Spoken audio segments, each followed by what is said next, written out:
Live on the Evening Rush Network. Real, raw, and uncut Queens.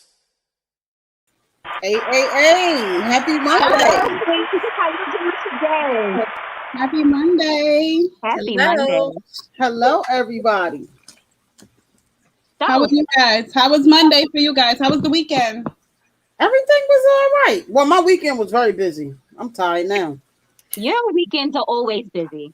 I was wake up tired. tired. I don't know how I do it. I wake up and I could be up bright and early, and then I'll be still tired. That's what happens when you're a busy businesswoman. Renee knows that. That's right. You need to be tired all the time.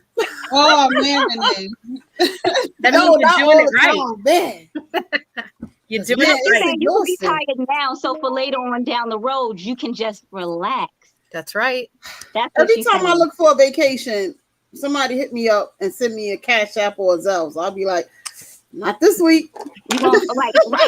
Are you going to turn down money? No, I need to travel and get everything secure. So I can't complain. No, I'm not. No, not today. So we have our guest today. We have Miss Renee on. Hi. Welcome to the Queens of Renee. Empire Street podcast. Beyonce. For her Beyonce. They call her Beyonce. Well, we gonna say it. Hi, Beyonce. Hey, Hi. Beyonce.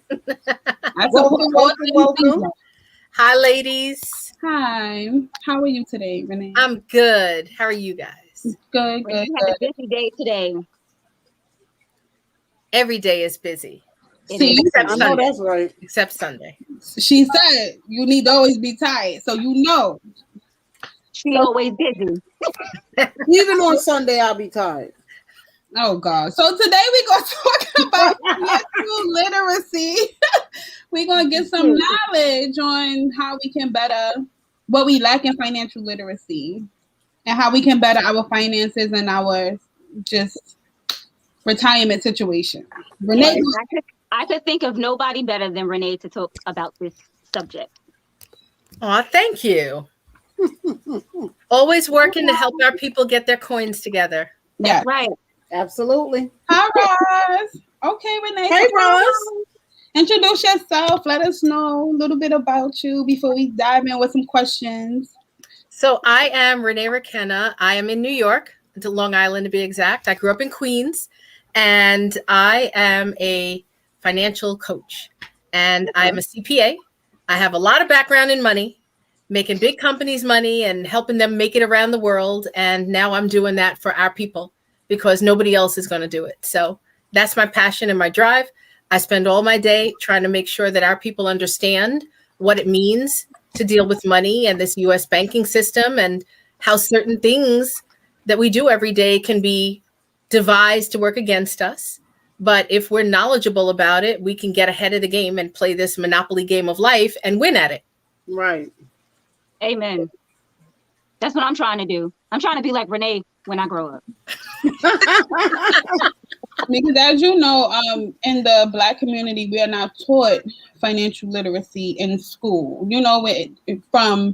From young, we're not taught how to manage money and things of that nature. So we are learning as we go. Some people take a little bit longer than others, but I feel like it's good to see you, a woman of color, to actually be able to teach us how we can just better our financial situation, because it's really a stress. So I had poor money management skills into my 30s. It took my mother to pass away for me to kind of get the gist of it. Like, okay, all right, Precious, enough. Like, you can't be playing because you just cannot just rely on your mother to keep willing it back in for you, Mm-hmm. Right.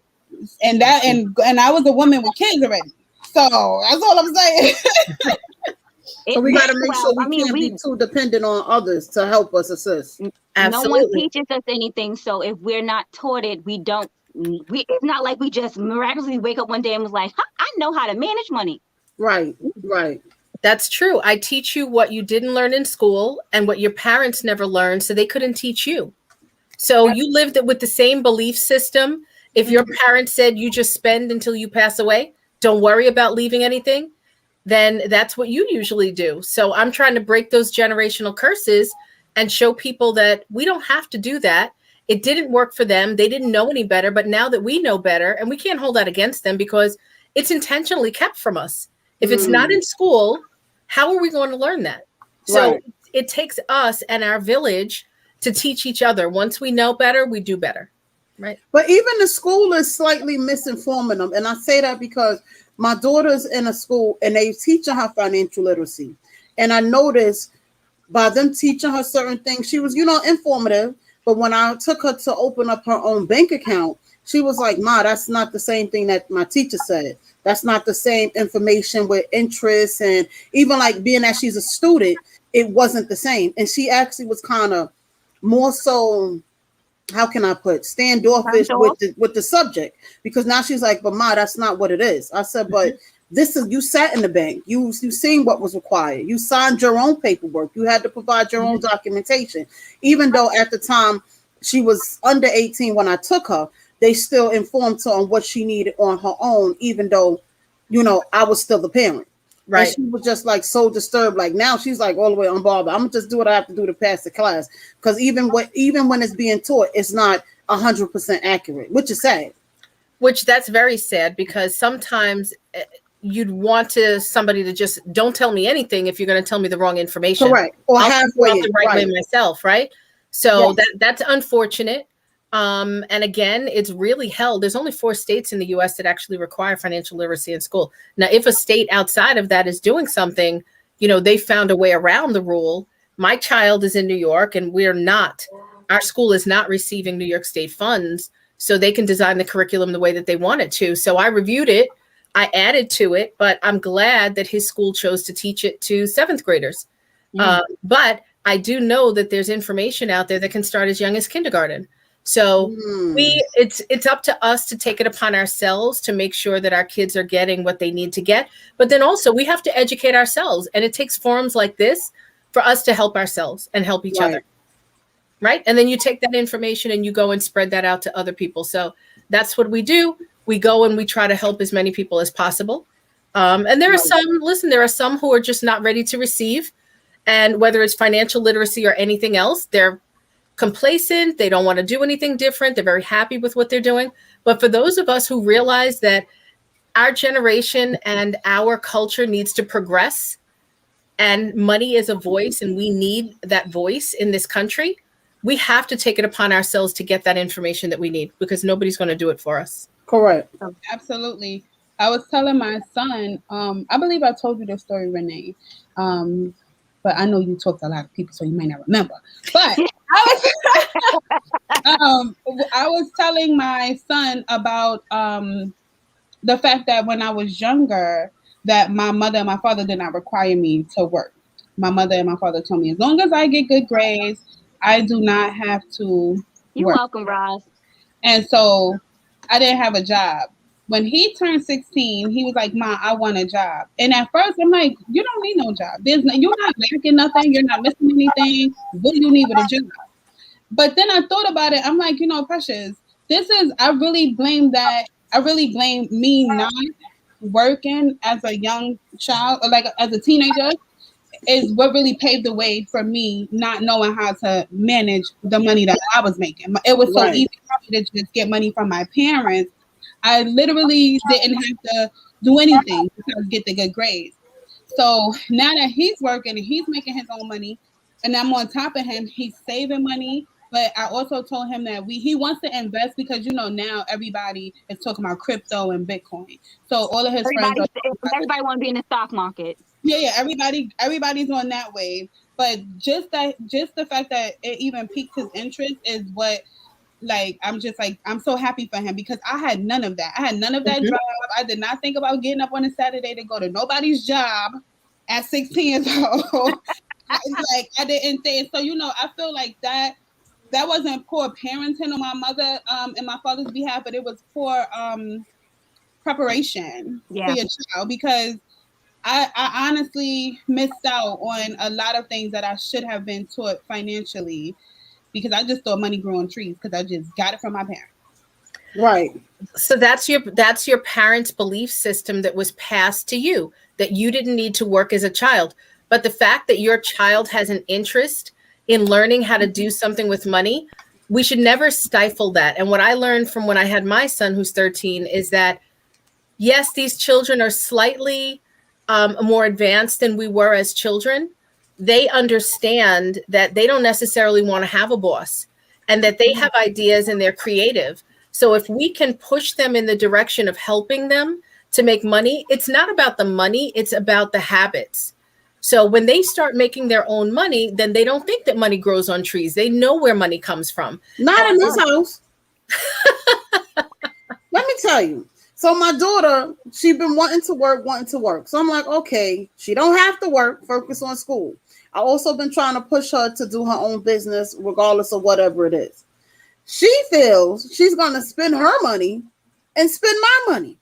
I don't understand that. No, even when I'm like, listen, you gotta save, okay, but then when she do save, she play, but I don't have no money. How you don't have no money if you just had like so X amount? You told me to save.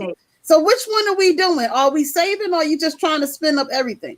So if in this house they just feel mommy got it, even I'll be like, I don't have no money. They be like, can you just tell us something else? Because we not gonna believe that. Like it's like a super miracle. I ain't supposed to have no money, and I don't understand it. But in this house, they just feel mommy got it, and that's just that. And well, you can break it. You can break the habit. I've been trying. I've been telling her because your generation. Huh? It starts with your generation. Break the habit. I just told you what happened with my parents. Hello. You got to break the cycle. Sis. Girl, I'm tired. No, you're not, because then I'm telling you, they're gonna always be dependent. You can she say she tired of them depending on her. That's what she tired of. And this is why I be trying to focus. Right. And I be trying to like with Biscuit, he's only 13. So no, I'm not. She must be. Everybody thinks she rich, huh? She must be. Oh my, no, I'm not. Biscuit, he's 13. So my son, he's like, Mom, I want to try to do my own business. So I'm trying to find his little nick. But my daughter, her issue is more so consistency. She can make whatever money she make for that moment. And then after that, it's like, okay, I'm done. No, it's so much to do. And it's so much to get. Keep it consistent. Keep going. Girl, like one order she did for Zeta Phi Beta. That was almost $1,000 order. She did like over 30 pieces, pins and bracelets and everything. At first she was like, Ma, I could just charge them $200-$300. You will not. You pay for your material. You also have to pay yourself. So she was kind of nervous with giving a person the money. I said, it's either they're going to pay for the services or they're not. That lady sent her half with no problem. After she completed it in full, the lady picked up everything. She got her money. Now so Ma, what's next? You want to make some more stuff? No, I'm tired. It's no consistency. So it's like pulling teeth. Maybe she has to really figure out what it is that she really wants to do. Maybe that's just a hobby for her. That's not something she really wants to do. Right. So we have to find out what that is. Exactly. So even with her working, she doesn't, and I'll be telling her, listen, me personally, my thing is keep it simple. You so young right now, you don't want to burn yourself out. So by the time you get 25 and 28, you don't want to work. That's why I don't stress her, because you don't want to be at that point in your age when you don't want to work. Because then it's like, I got to do this shit just to get it out the way. You shouldn't have that type of energy. You understand what I'm saying? Because you've burnt yourself out so young with either some of you or, a lot of kids are forced to work because of their household and stuff. Mm-hmm. And it's just, I tell her, just focus on what you need to focus on. But even when she works, it's like, okay, Ma, now I'm tired. No, you apply for the job, now go to work. So it's oh God. It's very interesting with the whole financial part. It's either keep it consistent or don't. Yeah, no, we have to keep on them. We got to keep on them, because you will have piss poor planning. Okay, I'm telling you. No, as spoiled as my kids are, and we we know that. My son, he go to work. He got a job at Old Navy. He worked. He worked Saturday and Sunday. And I remember his first week there, he wanted to quit, and I told him, no. You picked up a job. You are not gonna quit, because I want to, like, that's what he wanted to do. So you don't, like, I didn't force him to get a job. He didn't need to get one. That's what he wanted to do. I reached out to a friend who's a manager. She's able to get him in, thank God. So now here you go. You get in and you work 1 week. And he was just like, he was like, Mom, I don't know if I could do this. I said, oh, absolutely not. Because I don't want him to be like me. Like, you know? So that's what it is. Renee is a financial coach. Yeah, so I'm a CPA, and we call ourselves coaches. There are many of us who are advisors as well. It really just depends on what our licenses are doing. But for the most part, we call ourselves coaches. Renee out here getting licenses upon licenses upon licenses. My yeah, she should. Yeah, because we want to focus on the literacy first, and then all that other stuff of the life insurance to build wealth and the investments to build wealth. Yes, we can do that too, but I want people to focus and understand that, yes, we're here to coach them and build good habits with them and make sure that they're like your daughter. She's saving. Right. At that age, you need to save at least half of it so that they build that habit. Right. That's a habit they have to build. Absolutely. It has to be consistent. So we can possibly link her information. Me and Renee work for the same company. Renee is just better at it than me. So I just dropped my Calendly. What are some big financial mistakes you see being made? Not saving, not paying yourself first. No, there's lots of things, but that is huge. Listen to that last one. She said, not paying yourself first. That's huge. Correct. Yeah. So a lot of people don't do that. And then they end up paying everybody else first. Mm-hmm. And at the end of the year, they've saved nothing for themselves. Right. So now you've worked for everybody else other than your own family and your own children. Then what was the point of it? So that's the major thing. Get people to understand that they need to save first. And then there's also people who they're running up so much debt that they don't realize the fact is that they can't afford the lifestyle that they've created for themselves. A lot of people are living beyond their means. Yes. Very much so. Yeah. So that's huge as well. So when we sit with them, and this is why I focus on the coaching will get you into those good habits, but it also identifies the things that you shouldn't be doing anymore. So, running the Dunkin' Donuts, running the 7-Eleven, swipe, when you don't realize that interest that you're paying another company to be able to swipe over and over again, that's robbing your family of their wealth. Don asks, how do you pay yourself first? You can do if you're I don't want to say a bad saver. I never put anything negative out there.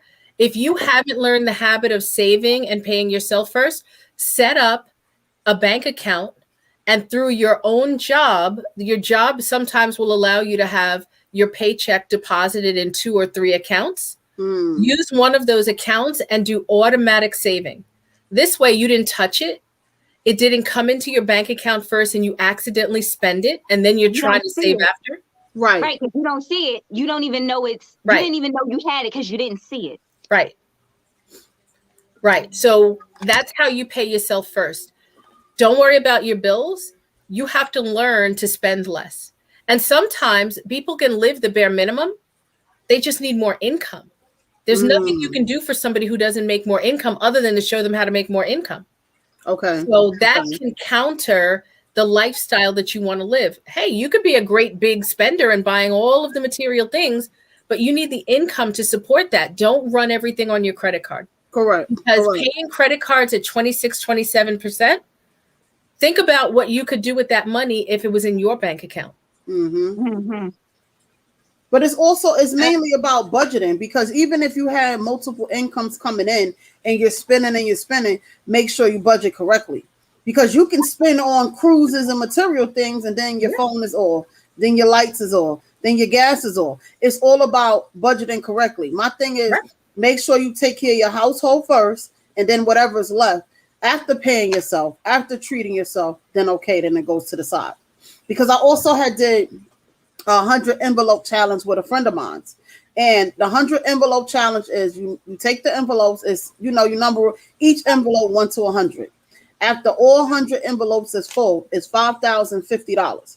So I told her, if you can do 3 sets of 100 envelopes in a year, that's $15,000. When you go to the bank, you can, you'll have your money without Because you got to remember, without, dipping in and asking for a loan, without stressing yourself out, without having to work overtime. Because if you look at it, when you eat out, that's money. When you go to the store, there's change left from the supermarket. When you buy yourself pairs of sneakers and stuff like that, there's always something left to just stick in an envelope. And then before you know it, I did my kids' Christmas with envelope money one year. And it didn't even stress me out. Bills and everything was paid in envelope money. It just was a lot of singles. Like I went to the strip club, but but it was, it didn't stress me out. It wasn't overwhelming because, holiday time, how I'm going to manage providing for my kids and then also keeping my household situated, because I don't want to bring the year in with my bills behind, because I made sure Christmas was situated or Thanksgiving was situated or birthday situated, so it's mainly about consistency and being dedicated to it, because you can talk it, whatever. It's just mainly about being dedicated to it. Right. That's mainly it. But if people don't have the literacy behind the financial aspect, they can't budget. No matter how you try to budget, if you don't know how to budget, right, you need to know why. Right, you will mess it up. You know what I'm saying? Because that's just how it is. It's human nature. But it's all on how you teach yourself too. Because everything that they give us, it's going to be one or two things. They don't understand it, or they're not giving us the full thing about it.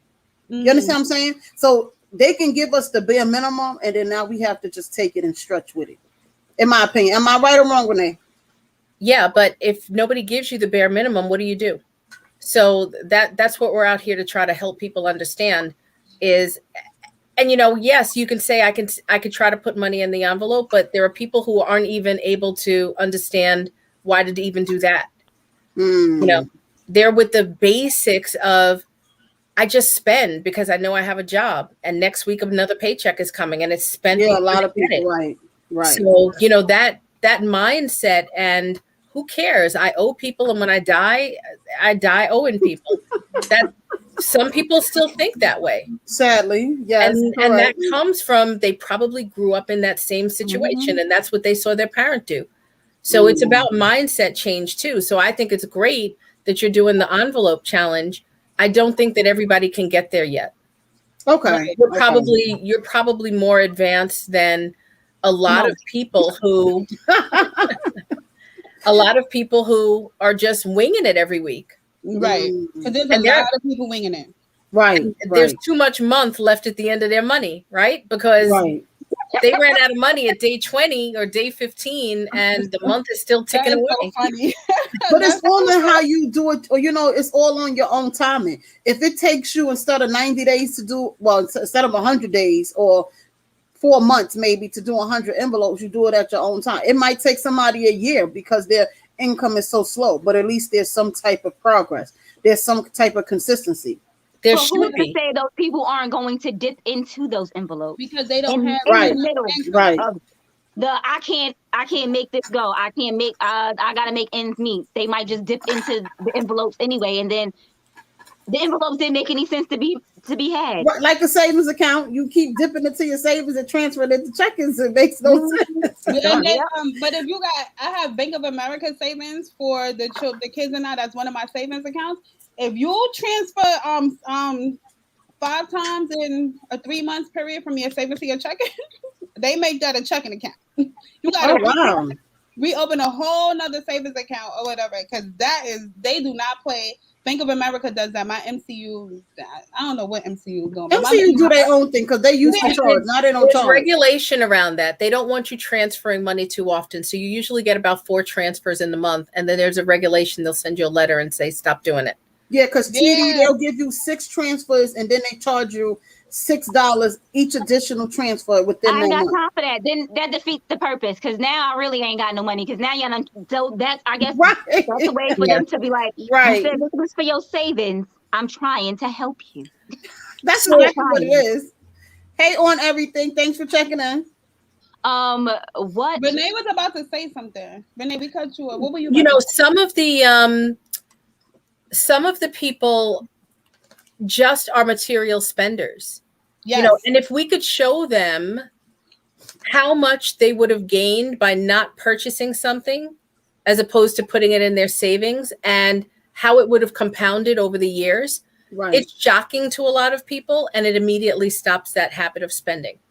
Can you go in further into like compounding interest, because that is what changed my world when I thought about like saving and stuff, because people do most of their savings in like, a savings account, things of that nature. But what can we do to have our money actually work for us? Correct. So one is getting out of debt as fast as possible. So we show people how to do that. There's something called the rule of 72. If you divide your interest rate that you're either paying or earning into the number 72, it tells you how many years it takes for you to double. So credit cards could be 24, 25, 26%. The amount of money that you owe could be doubling every 2.5 to 3 years. But think about your savings in a bank. If it's less than 1%, it almost never doubles. Correct. So the goal is get people out of debt as fast as possible and then reallocate that money into some vehicle, not savings account in the bank, but some other investment vehicle that can then compound, which means grow on top of grow on top of grow over time.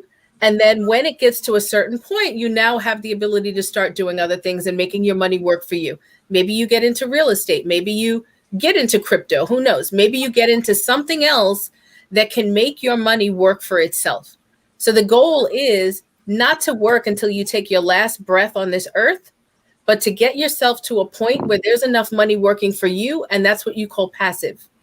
So passive income is what's going to allow you to go on vacation and not worry about it, because your money is working for itself while you're asleep. You know what I did? I had a habit, a matcha habit of buying a matcha every day. $7, right? $7 to $7.50. What I did was I bought the kit. I bought the matcha kit, the powder and everything. And I started making my own matcha. Nice. And then so if I got to go into the building at work, I'll take it in my little container and I'll just go buy a cup of ice from Dunkin' and pour it in there. And I saved so much money in the past 3 months. You don't realize how that $7 a day is like draining your bank account. It was unreal. It was unreal to the tune of almost $1,000 and something dollars in the last 3 months. I'm telling you, I've been saving this money because I was buying it every day. So I'm just saying. See, those little Dunkin' Donuts runs, those little Starbucks runs, you could do that at home, and it saves you so much money. You don't have to spend unnecessary money. That's what Renee was talking about. You have to start to live sometimes what people believe is below their means. You have to shave it down some. Correct. Even though we might not want to. Not at all. Nobody ever wants to. You know what it is? It's you're paying for convenience. You didn't have to make it. You're paying for someone else's time, because time is money. Correct. And any aspect. And at this point, mine tastes better. So listen, they should hire me to do their marketing. Mine tastes better. That's all I'm saying. I whip it up and got the little whisk, and I'll be up in here like that. $7.50 saved. Boom. I do that.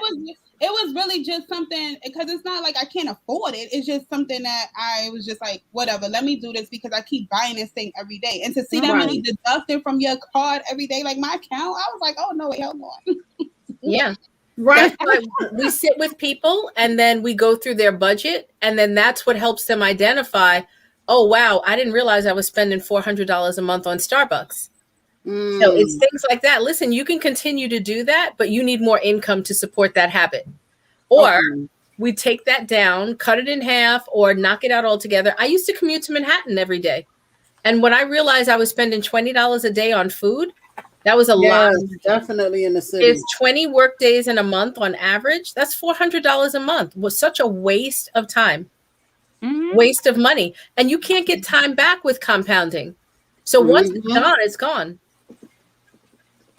We'll be right back. We have to take a quick break, you guys, because we are at we're at our 30-minute mark. Let's pay some bills and run our commercial. Yes. We'll be right back. What was Listening that? to podcast shows and do not know where to start? The Evening Rush Network can help you with that. Call us at 929-441-2417 or email us at theeveningrushnetwork@gmail.com for dates and prices. We got you for all your podcast needs. The Evening Rush Network. Tune in, subscribe, and share.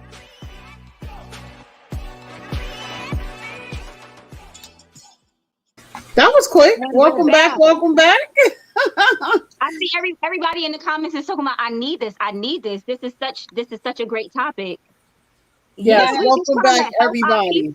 Renee is here to help the people in her community. We are the people in her community. Correct, definitely. Yes. Hi, Aisha. Thank you for tuning in. And yes, you got to check in with Rainbow and Renee and so that you can get squared away because they the truth. Don't forget to follow us at our business pages below, Envious Creations and Rainbow Refreshers. If you are interested, photos is coming real. Yes, it is under soon. construction. Our 360 photos for Precious. Definitely stand by on that. Please follow us on our Instagram page and our Facebook page, Queens of NYC Podcast. I didn't forget it that time. Also, big shout out to 108 Soul. They shout us out every Sunday from 12 to 2. DJ Two-Boy Kane, we love you. We appreciate the love and the support. We do love you. Thank everybody. Today's topic is what do we lack in financial literacy? With your host, of course, me, Envy, Precious. Wait. And don't forget Miss Renee Raquena. Precious and Rainbow and our lovely guest, Miss Renee, on financial literacy. Our life coach, correct? She's a financial coach. Financial coach. She's like, Well, I'm not fixing nobody's life. She's trying to. I back for it. You fix somebody's finances, you actually can fix their life. Right. Hello. Lord. Renee And fix your health. And educate. Y'all better get in here and start Talk asking about these healthy. questions. You was saying about you have to get them to learn financial literacy, and then there are steps after that. What are the steps after once getting someone to learn financial literacy? So we'll go in order of what's most important in your financial house, I should say. So you want to understand what's coming in and going out. Mm-hmm. And then the next most important thing is getting proper life insurance. Okay. Because no matter whether you're young, old, we all have to die. That's the only thing promised is death. Exactly. And taxes. Right. we can get around the taxes. We can't get around taxes, yes. Right. We can get around a little bit of the taxes. Yeah. But the important part about life insurance, one is that we need to bury ourselves, however you decide to do it. Mm. The majority of us leave family members behind. So you need to take care of your obligations and your family once you're gone. But then also people don't realize that life insurance is a wealth creator. Mm-hmm. And the wealthy have been using it for years. Okay. So when you have large life insurance policies, when you pass away, that moves tax-free to the person you chose to receive it, which is called a beneficiary. Keyword, Renee. Say the keyword again. Right? Tax-free. Yeah. But isn't it when it's a difference between it being whole life and it's two different policies. It's a whole life policy. There's more than two. Okay. But it depends on the policy before it can actually have a cash value. Because some policies we're not talking about cash value yet. We said when you die, it goes tax-free to the beneficiary. Right, but so that's no matter what I'm saying. Whatever type of life insurance it is, that's not cash value. There's term and there's permanent. Whole life is a type of permanent. Okay. We're not talking about growing cash. We're just talking about somebody has life insurance. Right. They die. Somebody gets a check. Tax-free.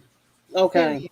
Because I was reading on something that some policies are either to cash out or either to just bury. I'm not sure exactly if it was correct. That's why I said I know it's all the way not clear. But I know a lot of times it don't be both, right? So the difference is there's two types of life insurance. Okay. Temporary, think of it like a car. You pay for a certain term. That's why they call it term, 10, 20, 30 years. The only time that it pays out is if there's a death. So the person whose life it's on, the insured, they die, the beneficiary gets the money. Still tax-free. Now, the other type is, now that's going to expire 10, 20, 30, 40 years, whatever you chose. The other type is permanent, which takes you through your end of life. It'll guarantee you that it'll last through 120, 122, whatever else it is these days.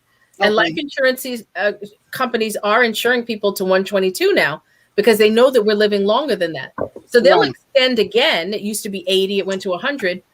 But inside of permanent insurance, there's different flavors. Whole life, which you said, is plain vanilla. Nothing fancy on it, right? Then there's universal. Universal's more flexible. It can do some things. And then you get into the banana splits of index universal and variable universal. So you can now, with those other end of life insurance that's permanent, create wealth with those. Now, the whole life, agents used to tell people, well, you can grow money in there and borrow from it. And yes, you can, but it's not your money to borrow from. It's the life insurance company's money to borrow from. Right. When you borrow it, it's like borrowing from a bank. They're going to give you maybe 3% interest as it grows, but they're going to charge you between 5 and 8% because it's not your money. So when you pass away, if there's still a loan on that policy, they're taking their money back. Of course.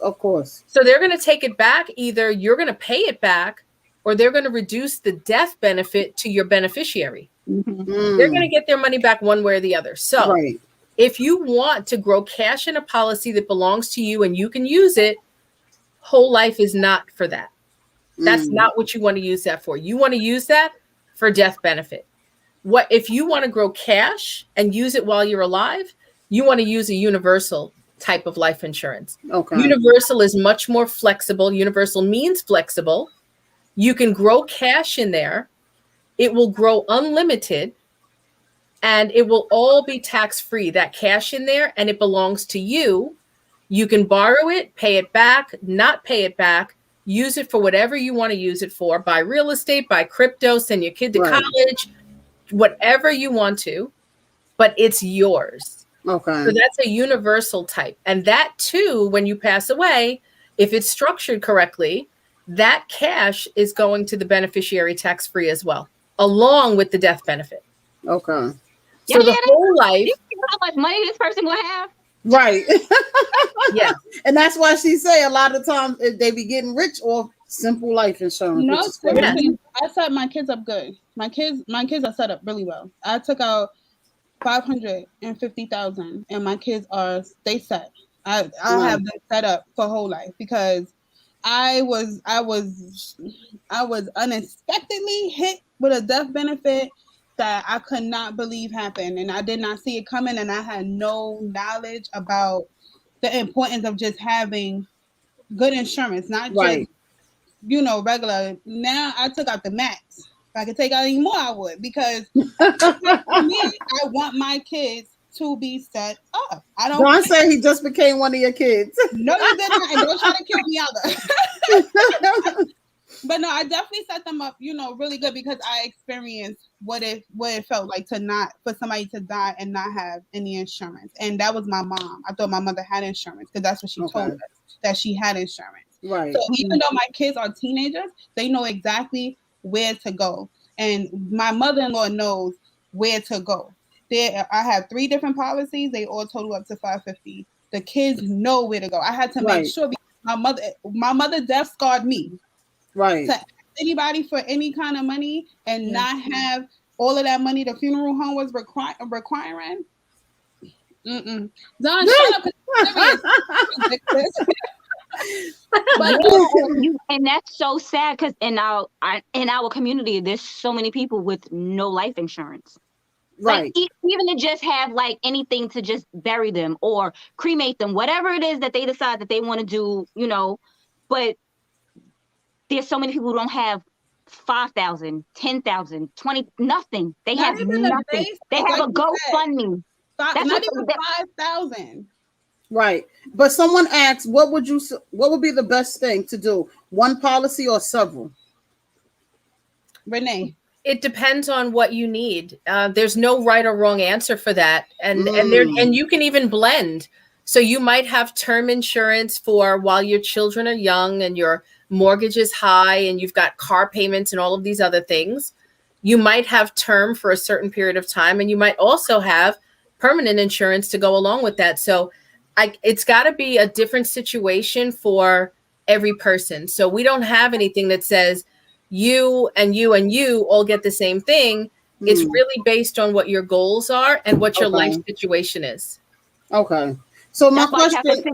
That's why you have to sit down and talk to somebody. Most people that sell life insurance, they just be like, "Oh, you said so. You wanted $10,000 here," and they give you a policy. They don't even ask you any real questions. They don't really care. That they're just there to sell the insurance. They don't really care. Right.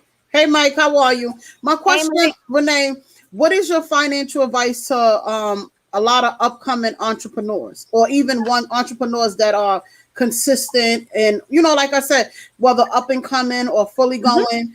Nobody wants to be in a situation that their business is consistent and then now they're broke, or they're struggling because they're trying to bring their business out because they lack certain knowledge. So what would be your advice to that? So if it comes to life insurance or they're trying to build wealth while they're growing and becoming an entrepreneur, definitely do that. There's always a way. It really depends on you prioritizing what's going on in your life. It's important to have life insurance for any number of reasons. So even though you may be growing your business, you probably have some money coming in, and you may need to shift it and make sure that life insurance is on the top of the list of things that need to be paid every month, like your car or like your mortgage. So everything has a priority in life. And unless we make it a priority, it doesn't happen. Right. So think about, we've got these. Well, I'll tell you one thing. Student loans don't die with you. They go to your next of kin. You need to have life insurance. Yes, they do. And they survive bankruptcy. So private loans do. So you need to go and make sure that you've got some sort of life insurance that will cover that, because it will go to your children. It goes to your next of kin. So it's terrible for you to be alive and living your best life out there and not paying your student loans. And now you pass away and your children are stuck with it.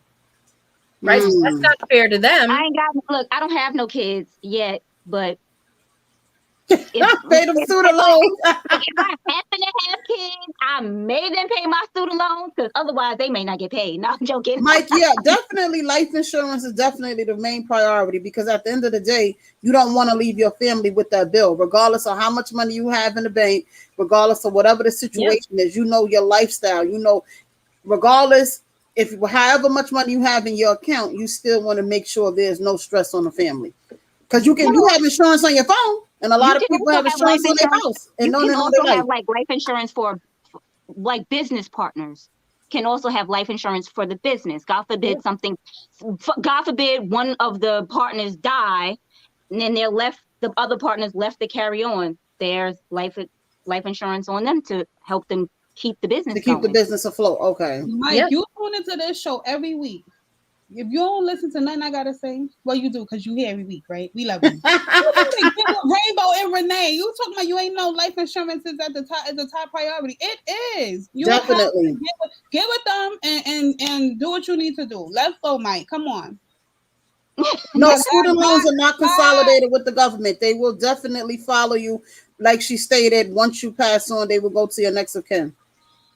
So pay those student loans, people. Mama Precious.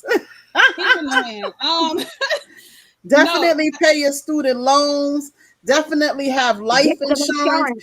But other than life insurance, what is like your financial advice for us working people and us entrepreneurs as well? Other than saving, what if there's no way to save? What do you suggest? If you're making money, there's got to be a way for you to be able to figure out how to protect yourself. So you can do federal loan. Is that question for they said federal loans or private loans? Do they follow? Meaning, do they follow you when you pass on? Private loans. Okay. Yeah, the federal loans, they'll die with you, but the private loans will follow you through bankruptcy and through death into the next generation. But so how do you save if you can't save? No, because you have people doing business. Sorry to cut you off. Like, for example, you have a lot of working people that live check to check. Then you have a lot of entrepreneurs that just live, let's say, for the sale. You know, I made the sale, I made my profit, and then now I got to spend it and put it towards that. What do you suggest? Because a lot of people don't know how to budget, whether it's as a hardworking person or whether as an entrepreneur. Yeah, that's what I was saying earlier. Some people just don't know how to budget, but they need to sit with somebody. If they don't know how, whenever we don't know how to do something, we either have to get a book or we have to ask somebody, because we can't claim ignorance. Correct. And be okay with that, because it's only going to hurt us. And I'll tell you, if you don't learn how to budget, you're going to lose your business, because that is a place where you absolutely need to learn how to budget. You need to know what's coming in. You've got people who are responsible within your organization for doing work, and you need to pay them. Correct. You need to pay your taxes as well. So I would suggest that they just sit with somebody to get the basics and understanding of how do I manage the things that are coming in and out of my business so that I don't mess this up, because the last thing you ever want to do is get into a problem with the IRS. And if you don't keep your books on top game, you will end up messing up the taxes that you owe them. And once you're in bed with them, you can't get out. It's hard. Okay. And don't mess that up. Just ask somebody who's qualified to be able to help you. And then there's ways that you can actually run life insurance through, and Rainbow was talking about it, to run that through your business and have it be a business expense. Because think about, sometimes there are key people in the business who generate revenue for you. Say it's your top sales guy, or it's your operations manager. What would happen if he decided to leave? Does everyone else in the company know how to manage or generate sales? So life insurance policies can kick in and help to support the business until you find a replacement. Or let's say you're in a partnership with somebody, that partner dies, and now all of a sudden you're in partnership with their spouse. That spouse doesn't know anything about the business. Right. You don't like that spouse. Now you're stuck with them legally because they inherited the shares of your partner who died. So there's life insurance that can give you money to buy out that person. So that you don't have to be in business with them. You got it. Right. Life insurance can do a lot of things for people, and also long-term care. People don't think about this, but we all have a family member who either had to go to a nursing home or needed a home care attendant, or maybe you just needed somebody to be there for you, change your house or whatever.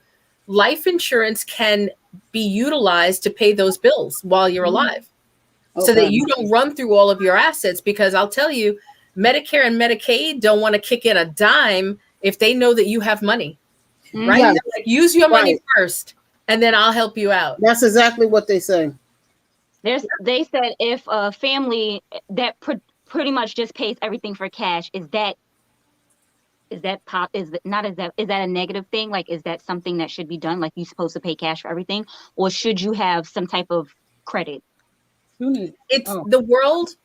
As much as people will say, I don't need credit, this country runs on credit. You need to have a good credit score at all times.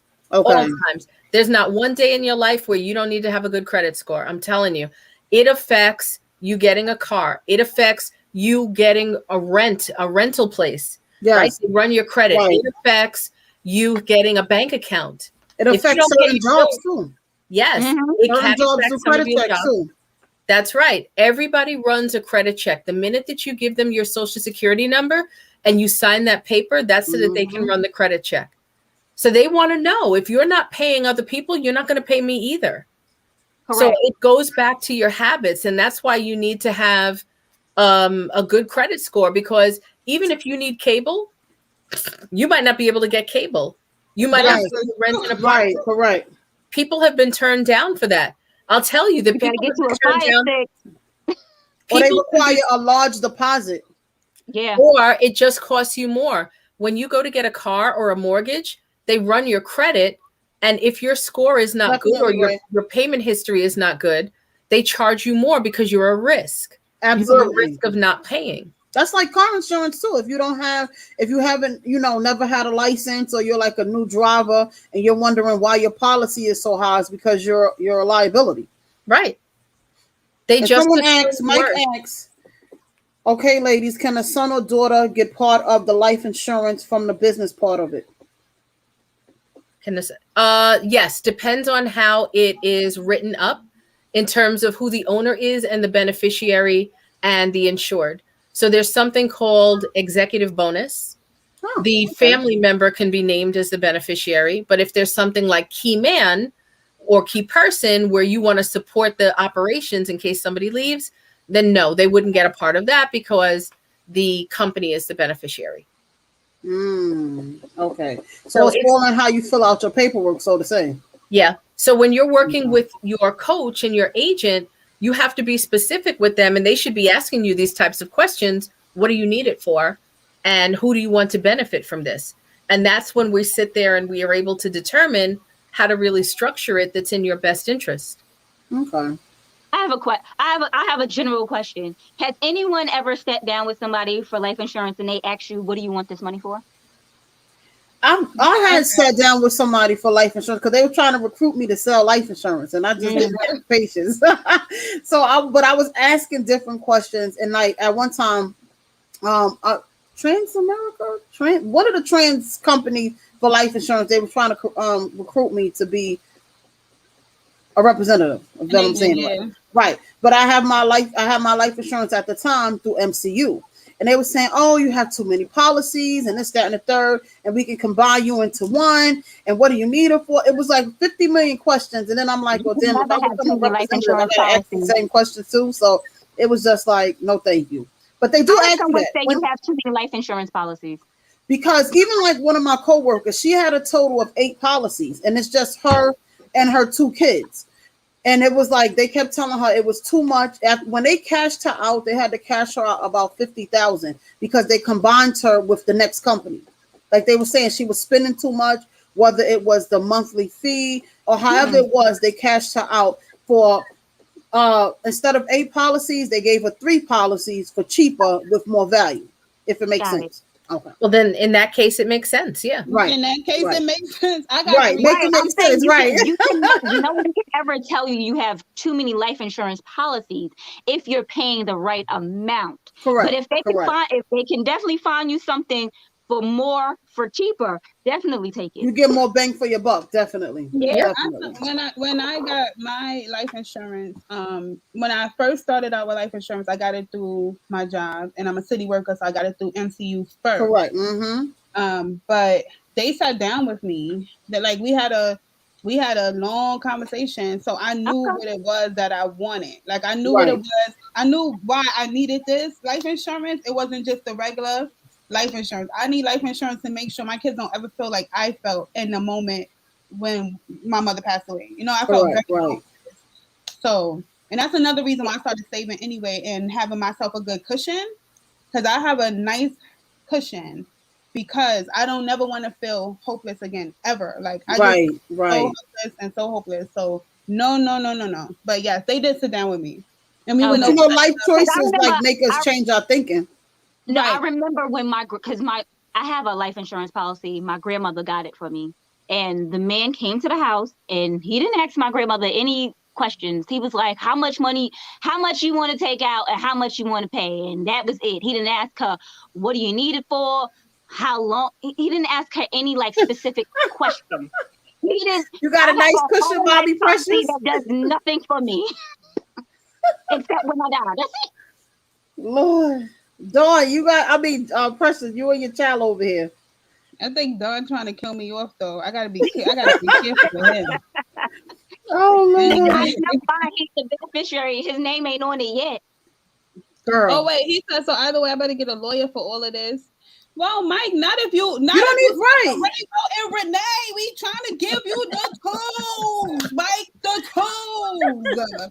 So Renee, do you have like an office or services in case anyone wants to contact you on further information? Do you require like different type of plans, and like what do you actually offer in your field? So I do have a physical office, but because of COVID, we don't really have people come to the office anymore. So everything we do is on Zoom. But yeah, I book appointments through my Calendly. Through it, there's a link on Instagram, but I could drop the Calendly here as well. But it's more of I need to understand and have conversations with them about what it is that they want to achieve in life, and then we work from there. So it might not be life insurance. Maybe they're good. It might be investments. It might be saving for retirement. It might be, can you tell me what this 401k 15x is or something? You know, they always mix up the letters and the numbers and everything because they just don't understand. And it's not their fault if nobody's explaining it. So I can explain a lot of things to them, but it's all going to be based on what do you want to achieve? What they want to do. Yeah. Okay. So yeah, I do have an office, but you know, these days everything is Zoom to be safer. Yes. Okay. Well, you can give them your link or your Instagram information so they can follow you and contact you, and then you move further from there. Okay. On Instagram and Facebook, I'm Renee Rakenna, first name, last name. And then my Calendly is calendly.com/Renee Rakenna. And they can schedule through there. I don't think I can type in here because this looks like it's private. Dawn, type it in for her. So I don't see any of those questions either. You can well it's you can go over to where it say comments. You don't see them, Renee. I'm sorry. Well, I can't comment either, so she might be right. No, if you want to type it, if you type it in the chat, if you put it in the private chat, then Dawn can transfer it over to the comments. Main chat. Yep. Mm-hmm. Our producer will put it in the main chat. Yes, see, Renee is a queen in her own right, out here trying to help everyone. Families, we are trying to help middle class families budget, save, live life. Correct. Get life insurance. Get life insurance, people. It may not be the thing, but you need it anyway. No, if you have insurance on your phone and insurance on your car, it should make no sense you don't have insurance on your life. When anything can happen. It needs to be the thing that you take very serious. I'm telling you, and it's not funny to have to do a GoFundMe. Correct. Certain cases it's kind of embarrassing. Like, you got all of this going on, you've been doing this, and you on Facebook front, and you got all this kind of money, and you outside, and now can we donate? People don't realize the younger you are, the better it is. You get a better rate when you're young and healthy. As you get older, it becomes a little bit more difficult. Not saying no, you can't get anything, but just it's a little bit more difficult. So if you don't have life insurance for yourself, get it for yourself and for your kids. Correct. Get for your kids, please, people.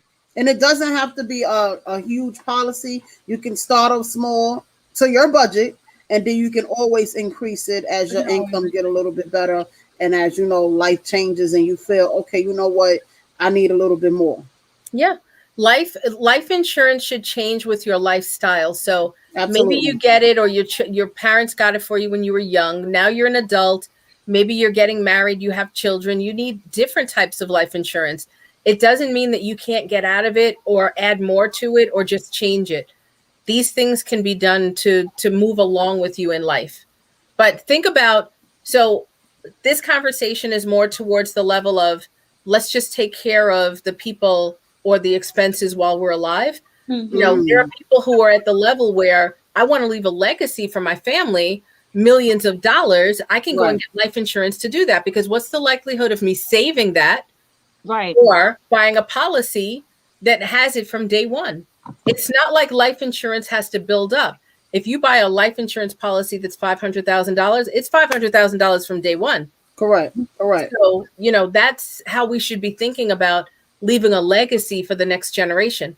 Then we should be thinking about, how do I grow things that are tax-free? Forget about life insurance, but just in general, how do I reduce my tax exposure? Because that just puts more money back in my pocket that I can do better things with. Correct. Their life insurance isn't the only vehicle that is tax-free, which a lot of people don't know. I have a Roth IRA.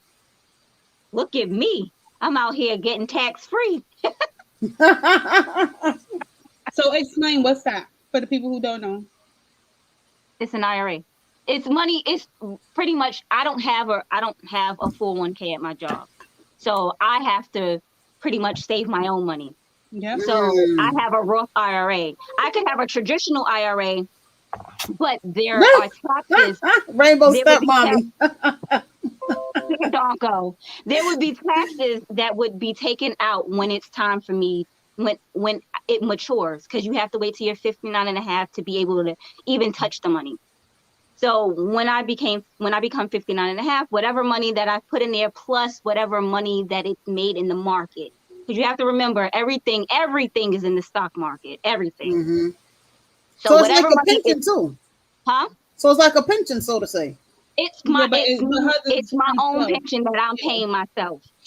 Oh, that's good. So you're actually paying yourself. That's good. I put money into it, and then the market helps it grow, or whatever, what have you. But until I'm 59 and a half, I can't touch it. But once I'm able to touch it, it's tax free. I don't have to pay Uncle Sam for my money.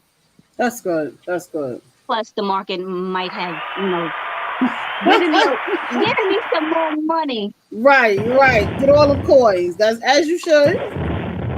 So what I'm actually looking to do is my blood levels was a little low, but I started taking some liquid iron. So I'm gonna try to get me one of those universal index life insurance policies Renee was talking about, so that I'll have protection on my growth and whatever. I'll never lose my money. Good. And always save. Financially, everybody has to save. Some type of way. Even if it's $1 a day. Definitely get an IUL.